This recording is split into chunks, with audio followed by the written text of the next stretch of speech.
Okay, welcome everyone.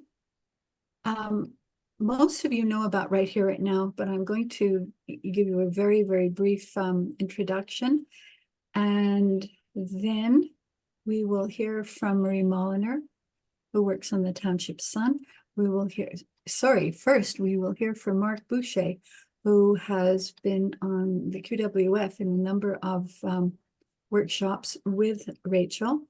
Then on to Marie, and then Angela Luke, who's become a townshipper. I think she's lived here for about 14 years now, so can be considered a townshipper, and has begun not just Shoreline Press, but also Yarrow Press, and is here today in her capacity as a Yarrow Press publisher. After that, Rachel will, oh no, I left myself out totally. I will talk a little bit about the book. Rachel will do a reading. We'll have a Q&A session to give her a little bit of a space to catch her breath. We will have another short reading, and then we will wrap up today's event. Thank you all for coming, much appreciated, because this is a fantastic book and really deserves celebrating. Very quickly, Right Here, Right Now began in 2016 with workshops in Knowlton, in North Hatley, and in Lennoxville. Our goal was to publish a book called Our Stories of Memoirs from the Townships in order to celebrate this sesquicentennial. We only had funding until July 1st, but we were very fortunate that Townshippers extended our funding, which was with Heritage, the federal government's Heritage branch. And we kept on giving workshops face-to-face, and we published Our Stories 2.0. Then, as the funding ended, the pandemic began, and we were adopted by Bishop's University Lifelong Learning Academy, Wade Lynch, and we moved on to Zoom, which was pretty challenging, but it meant that the workshops were advertised across the whole planet. And so we began to see faces from other countries, and that was really amazing. During that time, Angela published a book of haiku, also Phyllis Size and Bernice Sorge. So we were quite chuffed by this, and serious thanks to Angela for being such a facilitator of books. During that same period, we had 2 more books published by a friend of mine who works in Halifax on his overseas experiences, and a book of humor by John LeBaron. Our funding ran out again a year ago, and so we kind of went on our own for a while, and then we partnered with Grace Village, which is a seniors residence, and just yesterday we officially received our grant from New Horizons Project for Seniors. So we're really delighted about that. And we now have a logo, we have a Facebook page, a website, so we're kind of coming into the 21st century, which is not a bad thing. So, with no further chat from my part, Marie, I wonder if you would launch our launch with some words about Rachel. Am I first? Yes. Okay. I'm sorry, you're not first. My printer just refused to print this morning. So what do I have? I have hand-done notes, and we all know that that means I'm going to get things a little bit backwards. It's Mark Boucher who is first. Mark studied in the townships, taught at Bishop's, taught at Champlain, and then fled to do more studies in the States. Mark was a part of the Quebec Diplomatic Corps and worked in some wonderful places in Louisiana, for example, and London. And now Mark does more writing. and is an absolutely fabulous fiction writer, and I know has spent time with Rachel in some of the QWF writing workshops. So Mark, a great pleasure to have you here today.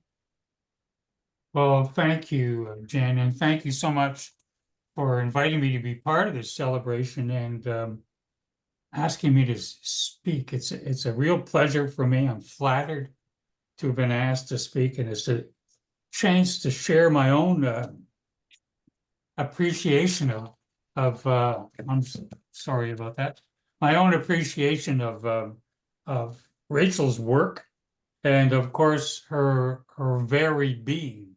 If you read her work, you get to know Rachel, because like all good writers, her prose is very much an essence of herself. She puts everything on the table unabashedly, unself-consciously, and I think that's a great part of the appeal as far as I'm concerned. So we see Rachel observing, solving problems, addressing issues, confronting herself. And so there's lots to say. And is it true, Jan, you've cut me down? I've only got 1 hour to speak? Oh. No, okay. Well, like Jan said, I first met Rachel 4 years ago when we took our first memoir workshop together.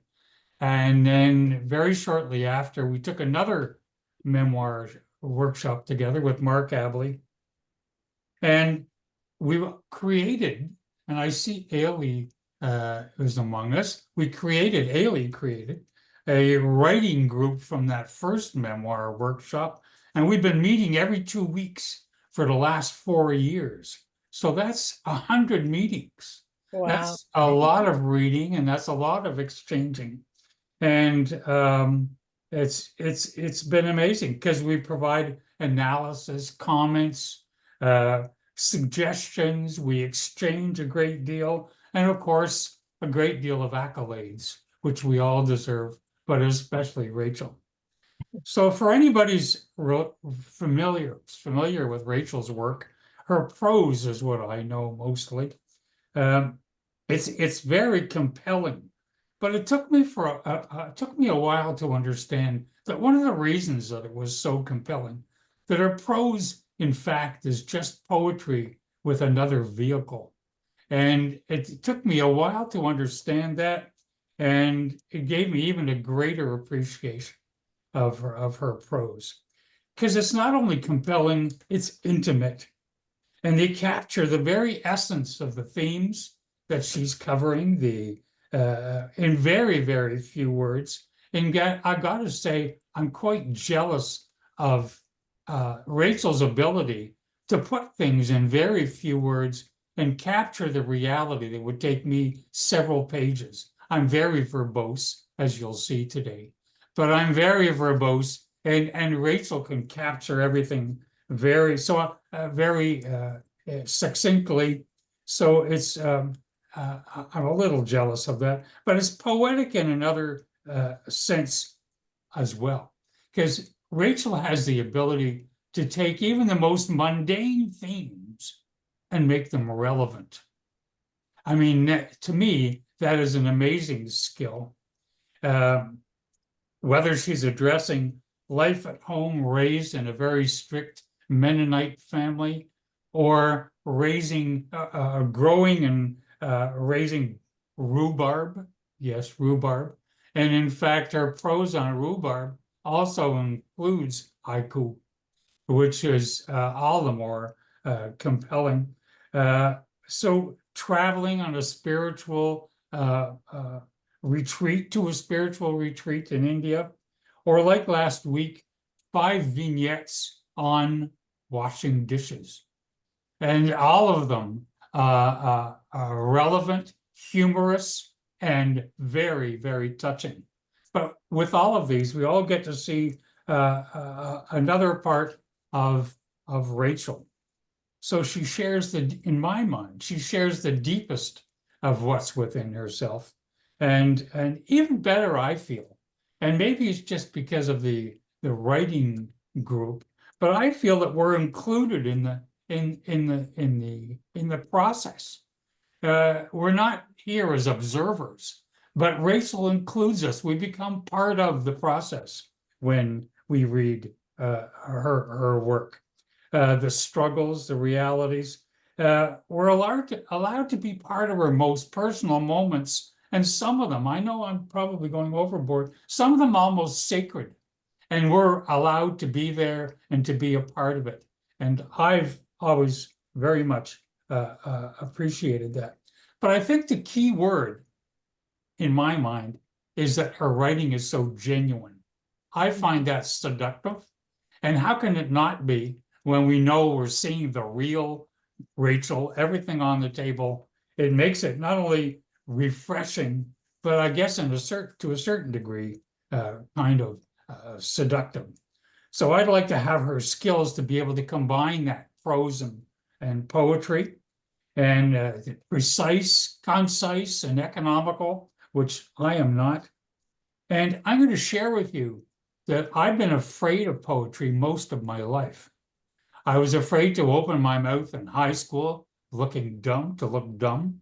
And I was able to avoid it and hide in a corner whenever poetry came out in my adult life. And in our writing group, Rachel actually has us now writing haiku. I mean, not only do I write haiku, I share it. And we have a committed engineer in class. I mean, very, very much of an engineer who now writes haiku every day. And in fact, thanks to Rachel. So that was a big step forward to me. So I want to congratulate Rachel for one more day on this book. I think it's no small feat, especially with everything else that's going on in Rachel's life. She has a very, very full life and is able to turn out a book on haiku on top of that. So congratulations to Rachel.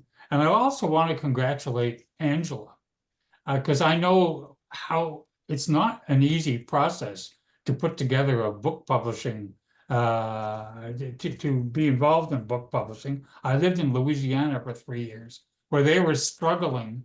The Cajuns were struggling with the exact same issues down there. So, and I was involved, and it was not an easy task by any means. Energy, expertise, and most of all, in my mind, courage. The courage to put it together and to actually put it down in print. And finally, and I will stop speaking, I want to congratulate Jan for putting not only this book launching together, but more importantly, for creating right here, right now, keeping it alive in spite of many hurdles, and for bringing this ongoing expertise to the townships, which wasn't here in such a concise way before, and for creating this dynamic community, which is ongoing, and that's thanks to your energy and your commitment. So I wanted to congratulate you, Jan, and thank everybody, and thank you, Jan, for the very good judgment of inviting me to speak.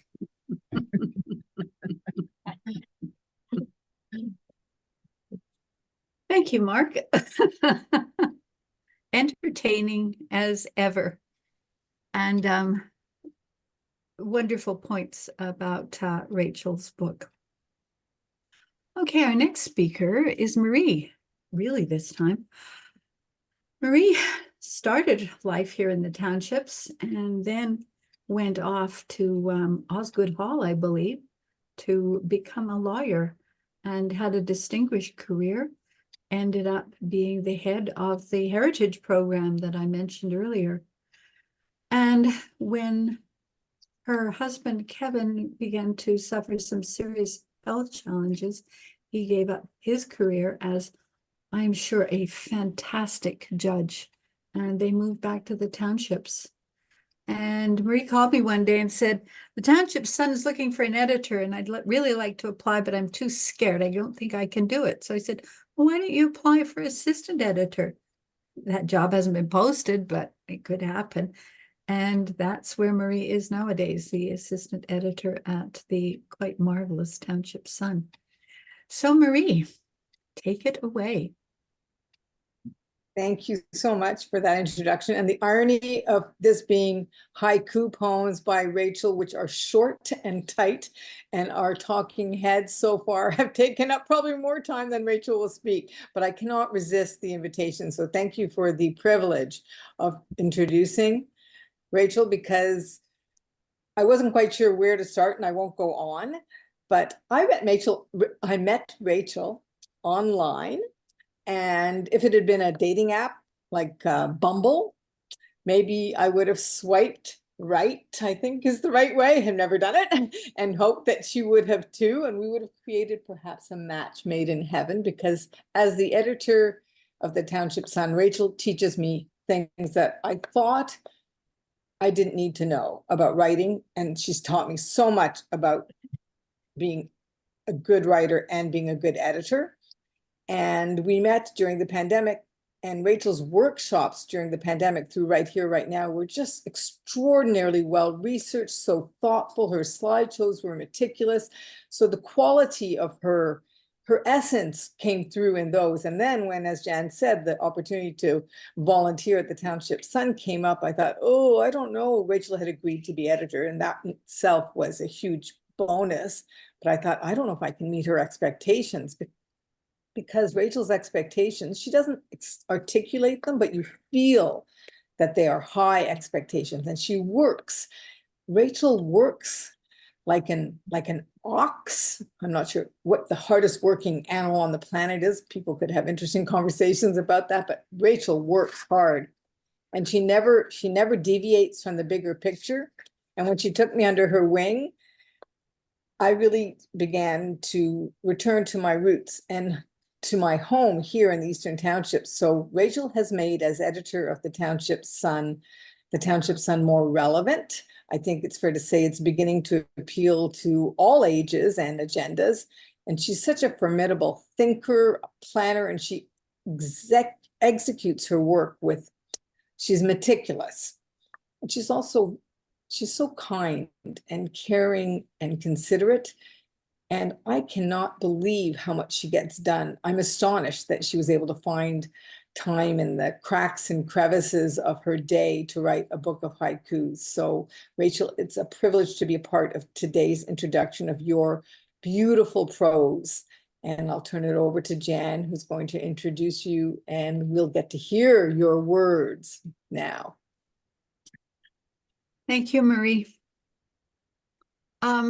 Our next speaker is the head of Yarrow Press, as I mentioned earlier, and will say a few words for us. So, Angela, if you would take it away. Okay, well, hello, and thanks for everyone being here today, and for Rachel being here, the reason we're together. I started Yarrow Press because when I started Haiku about 25 years ago, there were no books of English language haiku poets in Quebec. When we met our French haiku poets, they had 3 books. I mean, the government finances it so much, and so French poets are really fortunate to have books, beautiful books of their poetry, but not for the English. So I kind of decided, well, there's a niche I can fill, and I've really enjoyed doing that. And in fact, I've done 12 so far. Elizabeth Collett-Coggan, who's also here, thought she's number 12. Well, Rachel, I think you're number 11. Anyway, each book has the poet has their own particular voice and their subject matter. So I sat down today and I said, what is the specific voice that Rachel brings to things? And one time Rachel said to me, she said, Angela, I don't really know if I'm a haiku poet. I don't go out for long rambling walks out in nature. I just look out my window. And that's great. Rachel celebrates the ordinary. She's kind of a homebody like me.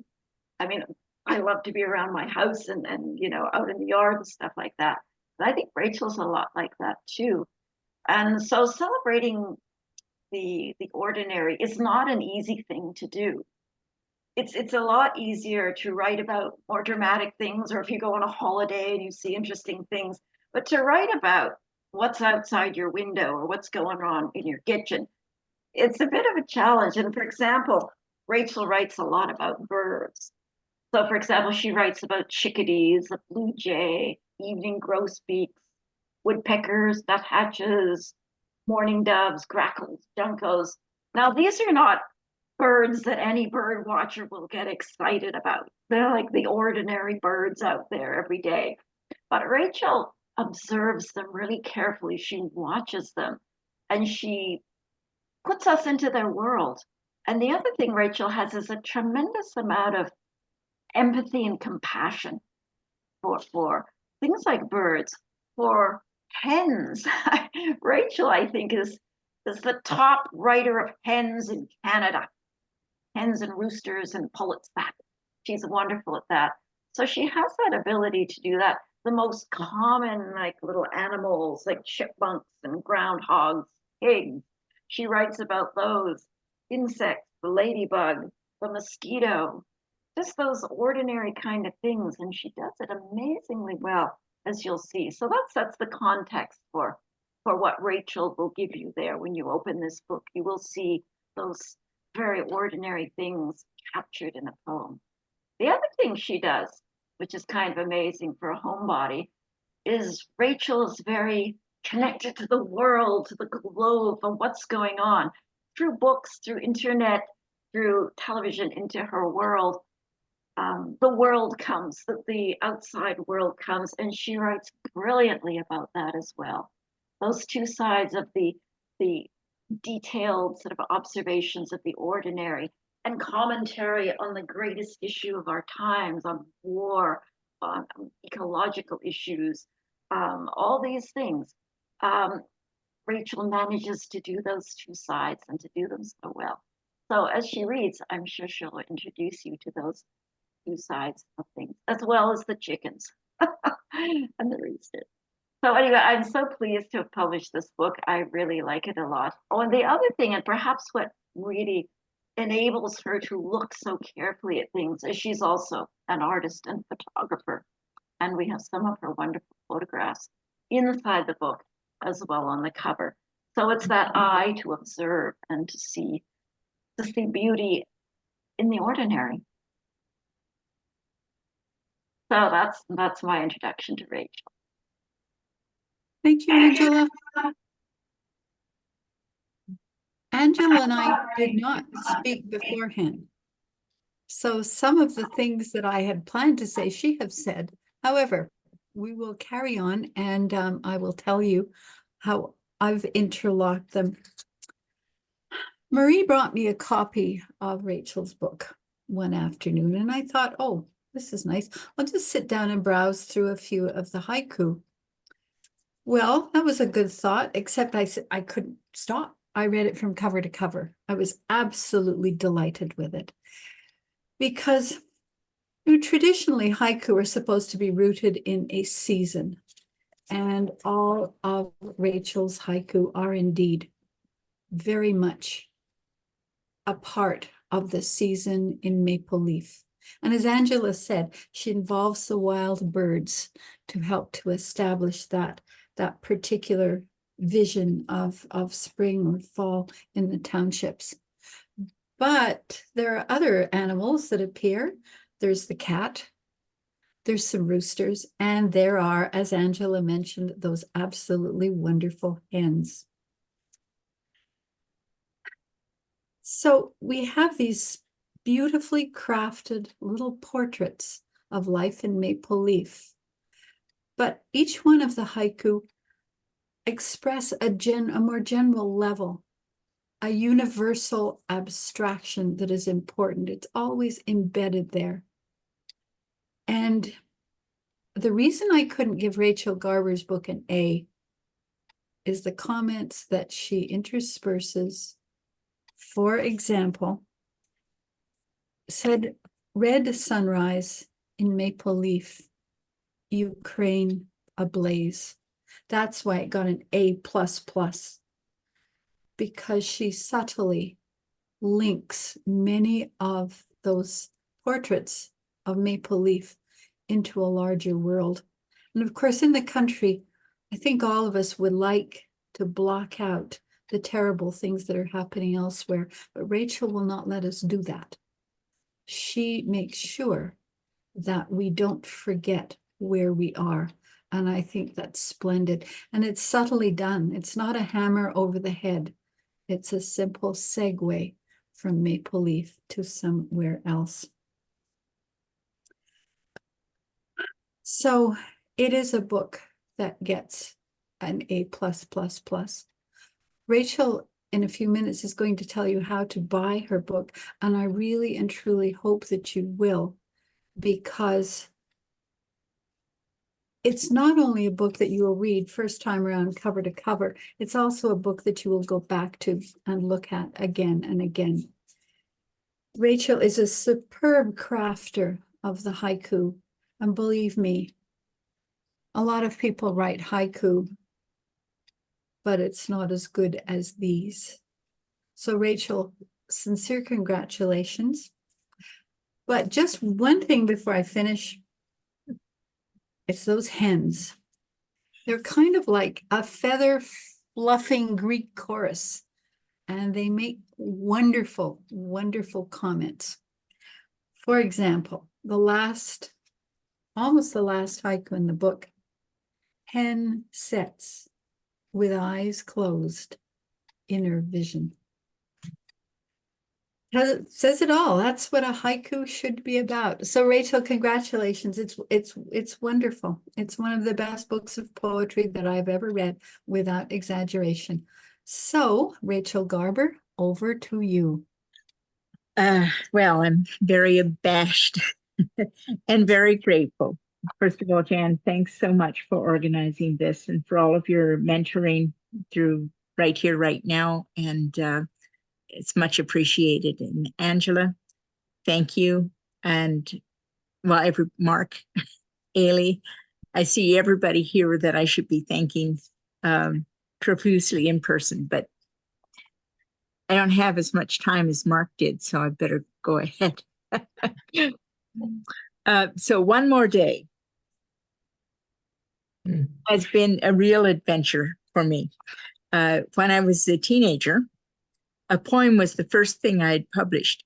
But when I became ostensibly an adult, I digressed into journalism, then visual arts and photography, then art therapy, then years working in psychosocial research at McGill University, then more years in community organizations. And basically, I did what I had to do to earn a living, and I earned a lot. I learned a lot, as people say when they did things they didn't particularly enjoy. But coming back to poetry has been a trail of trepidation and thrills. I have much to learn. I still have much to learn, and it is a joy. That's what people say when something is enjoyable. So my haiku experiment started in 2010 when I retired from Townshippers. I went to a weekend haiku workshop at the Kripalu Center in upstate New York. The leader was Stanford Forrester, who was past president of the Haiku Society of America, and he drilled the 17 syllables out of us almost by force. And never will I count syllables again in my life. And he told me about Angela Look. I thought I would never meet the revered Angela Look. But not long later, she materialized in the Eastern Townships. I wrote a couple of articles about her for the Record. Then she became president of Haiku Canada, and she led several workshops, haiku workshops, and some haiku a day challenges by email that I participated in. And then she launched the Yarrow Press imprint as part of her Shoreline Press. And then she overwhelmed me with a collection of 100 haiku I had written in her challenges and offered to publish them. So it's all her fault, and I'm very grateful, Angela. I probably never would have done it without your leadership. Here we are. One of the haiku Angela suggested including in the book is actually one that I wrote that faraway day at Kripalu, sitting beside an old stone wall. So I think it's probably my first haiku. Stone wall. Fern infiltrates its ranks. Tiny terrorist. All of the other haiku in One More Day were written during or after the COVID pandemic. We live in the boonies, as most of you know, so nature is just outside the window, or even between the walls or above the ceiling in the house. We had 9 chickens in the backyard during the pandemic, and we have a cat. The other day, the cat actually kissed a baby squirrel on our veranda. It was meeting of noses. Very cute. She doesn't know she's a cat. I have time to, during the pandemic especially, to look and listen, and it was a relief from the news about the virus coming closer and closer, and from the political turmoil south of the border. So that's how it started. And here are a few haiku from that first year. Sunrise. Angry cat faces snow. Sunrise. Angry cat faces snow. Ice-covered sea pods. Ice-covered seed pods cling to their twigs 40 feet high. Ice-covered seed pods cling to their twigs 40 feet high.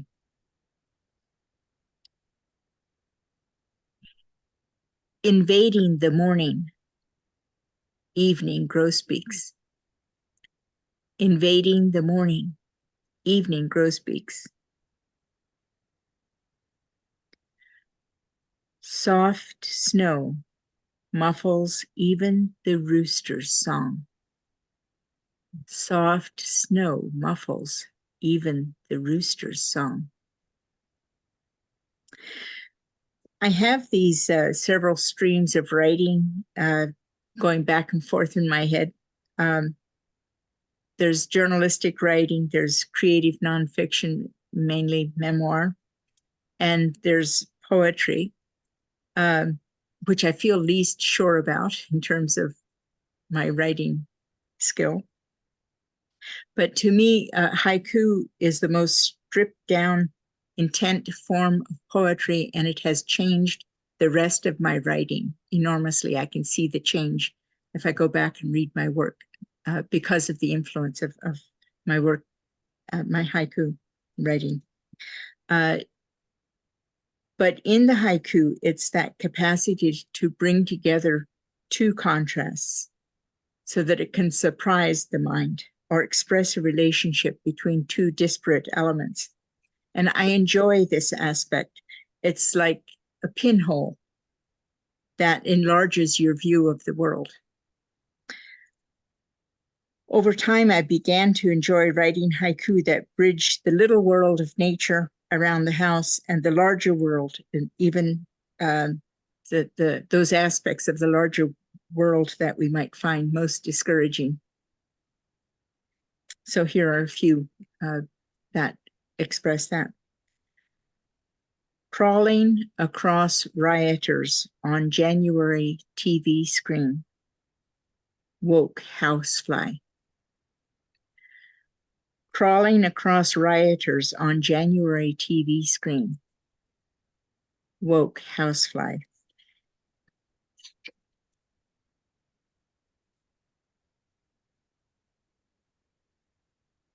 Mars landing. Eclipsed by 7 eggs from 7 hens.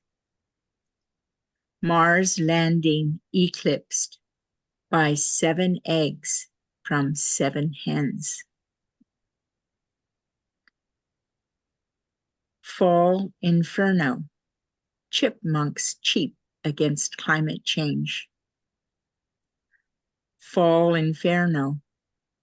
Chipmunks cheap against climate change. Footfalls above the ceiling. Falls illegal immigrants. Footfalls above the ceiling. Falls illegal immigrants. Warm, fed, safe. So many reasons to feel guilty. Warm, fed, safe. So many reasons to feel guilty. And that brings me to the title haiku. Orange sun sets. Apocalypse averted. One more day. Orange sun sets. Apocalypse averted. One more day. And it's I just want to say, because that the idea that we've had one more day before the apocalypse has happened can feel foreboding, but I'm thinking of it in the spirit of feeling gratitude for one more day alive. And, you know, there's that big apocalypse where everything ends, but then also each individual apocalypse, each of us face our own apocalypse, because when we die individually, then our story ends and our experience of this world ends too. But it may not be the way we imagine it. It may not be a catastrophe. And I like what Walt Whitman wrote about death. It's just 2 lines. I'll just read it. All goes onward and outward, and nothing collapses. And to die is different from what anyone supposed, and luckier.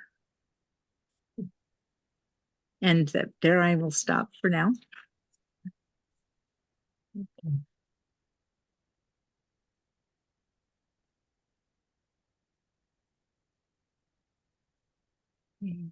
Were there questions? Is that Yes. okay? If you have a question, you can use the thing at the bottom that puts your hand, reactions. You can put your hand up. Lou has mastered that. Go ahead, Lou. I always have a question, but my question is controversial, to say the least. My question is, why not 17 syllables? Well, you can if you want to. I have nothing against 17 syllables. I just personally don't like counting them. And I find it detracts from really expressing what I want to express as concisely as possible. Okay. And so I'm wondering if when you went to the workshop at Kripalu, if it was that kind of what the message was. I'm just curious. Yeah, the message was don't count syllables. You know, focus on the essence of what you want to say and say it in as few words as possible. And I like a lot what Angela says about haiku. It should be, you should be able to say the haiku in one breath. And that, you know, if you can say something in one breath, that's pretty short. Mhm. Thank you.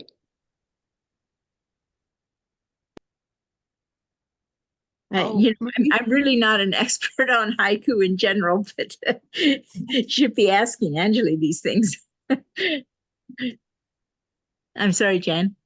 I don't think you saw Marie's question. She was asking, just a minute, it's in the chat.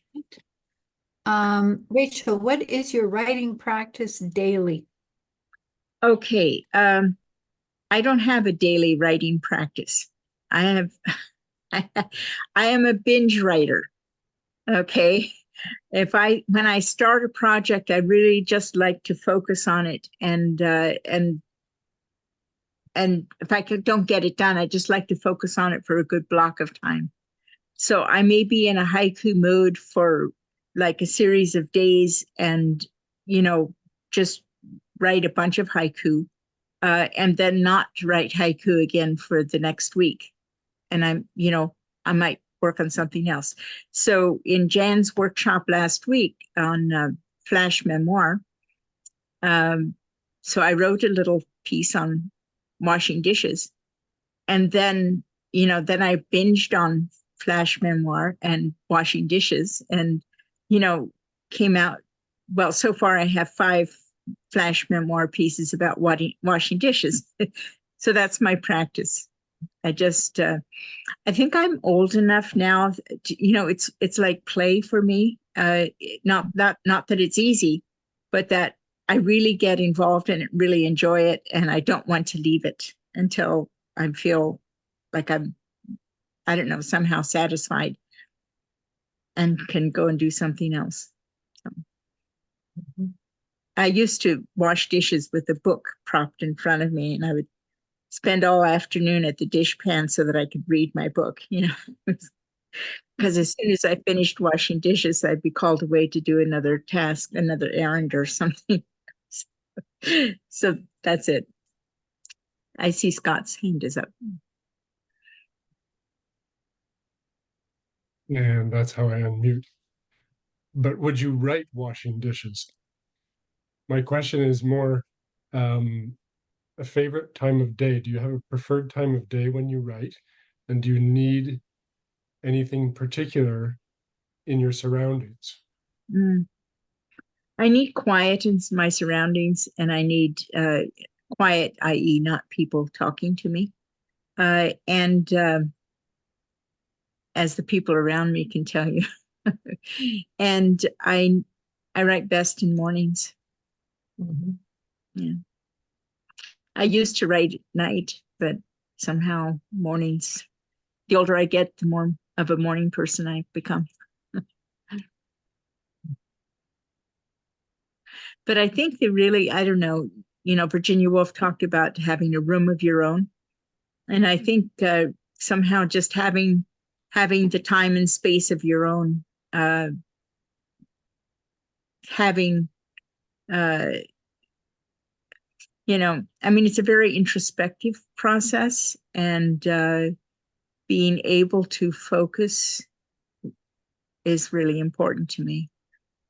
And I'm very, very fortunate that I have people around me who, let me have that time and space.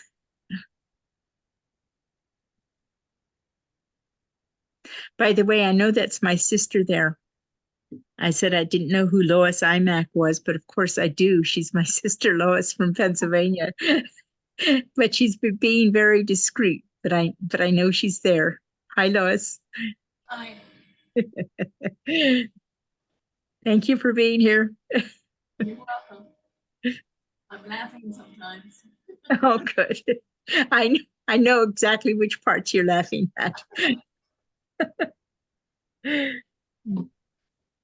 You're in one of my stories about washing dishes, Lois. Oh. Okay. You'll have to send it to me. I will. You can edit it. You know I can't spell. Oh no, not worried about the spelling. Oh, okay. Any other questions?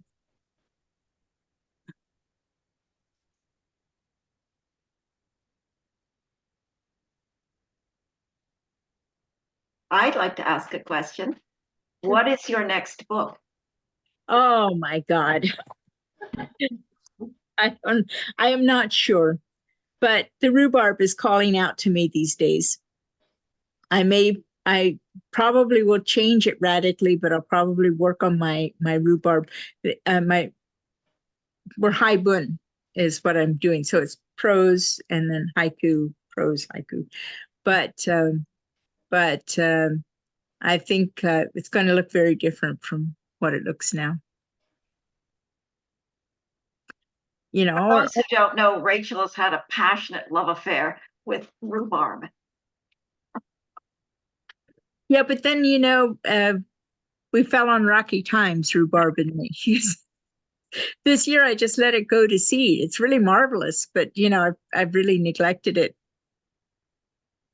But maybe I'll get back to it. And then I have a couple of memoir things too in the works. So who knows?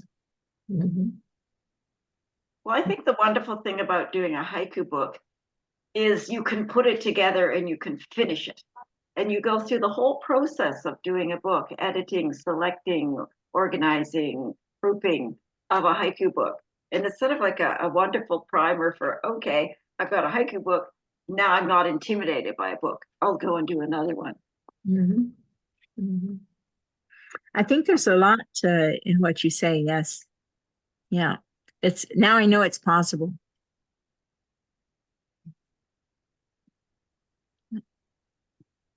Well, should I read a few more? Yes, and don't forget, Rachel, tell everyone how they can purchase Oh. your. Okay, so let me tell you now. The best way would be to email me at this email, RAWRITES, @gmail.com. And there it's in the chat. I would need your name, your address, and your email address, obviously.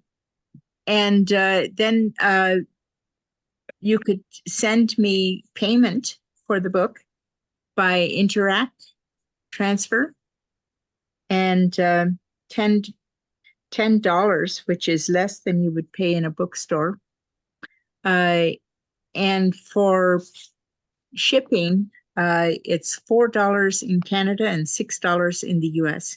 And this is Canadian dollars, by the way. But you can also go to, I know it's at Brome Lake Books, and at least one copy is left there, I think. Yes. Okay. And because Elizabeth got one there, so there should be one more left. And I hope Black Cat Books too, although I have to stop by and take her some. I don't know, Angela, will you sell these books on your website also, or? We have to print more because we've run out. You have some left, so it's best if you want to order them from Rachel right now. But we'll be doing a second printing. My goodness. Okay. Thank you.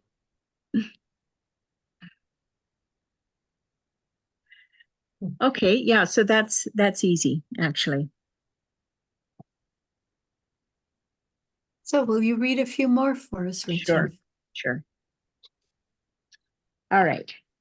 So these are from the last section in the book, which is called Storm Clouds.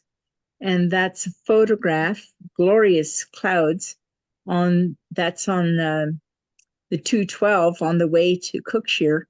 And we're driving along, and this enormous cloud sort of just came at us. And I stopped and took a photo, which is just a bit like stopping and writing a haiku. Storm clouds roll in. Israel, Palestine. Storm clouds roll in. Israel, Palestine. Wooden carriage on lawn, horseless. Economic collapse. Wooden carriage on lawn, horseless. Economic collapse.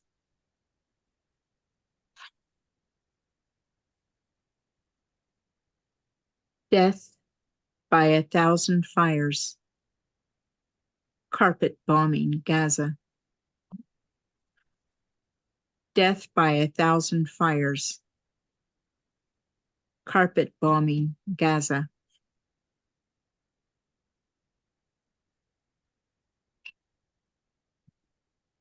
English-French military text. 300,000 men lost in translation.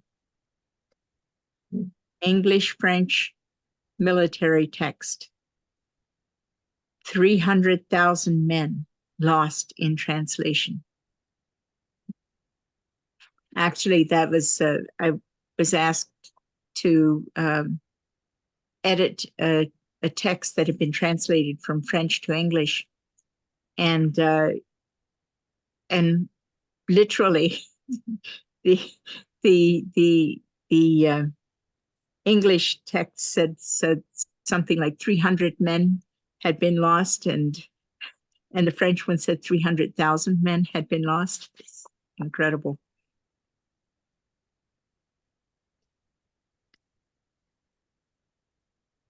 Planting stick fences, groundhog high. Planting stick fences, groundhog high.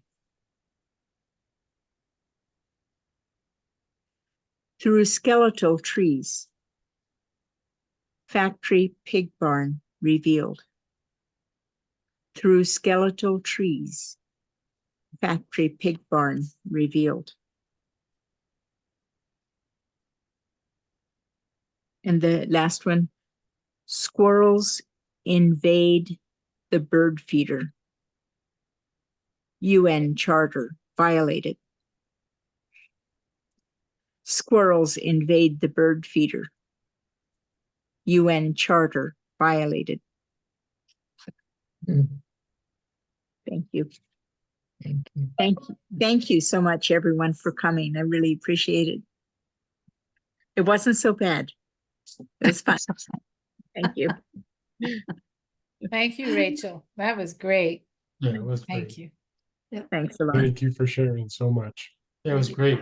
I enjoyed it. Wonderful. Yeah. Thank It you. is a wonderful book and one that you'll want to keep beside you, because it is something you'll want to look at again and again. So Rachel, thank you very much. Thank you. And brief commercial message, our last reading of the season, right here, right now's last reading of this season is next Thursday at 1:30.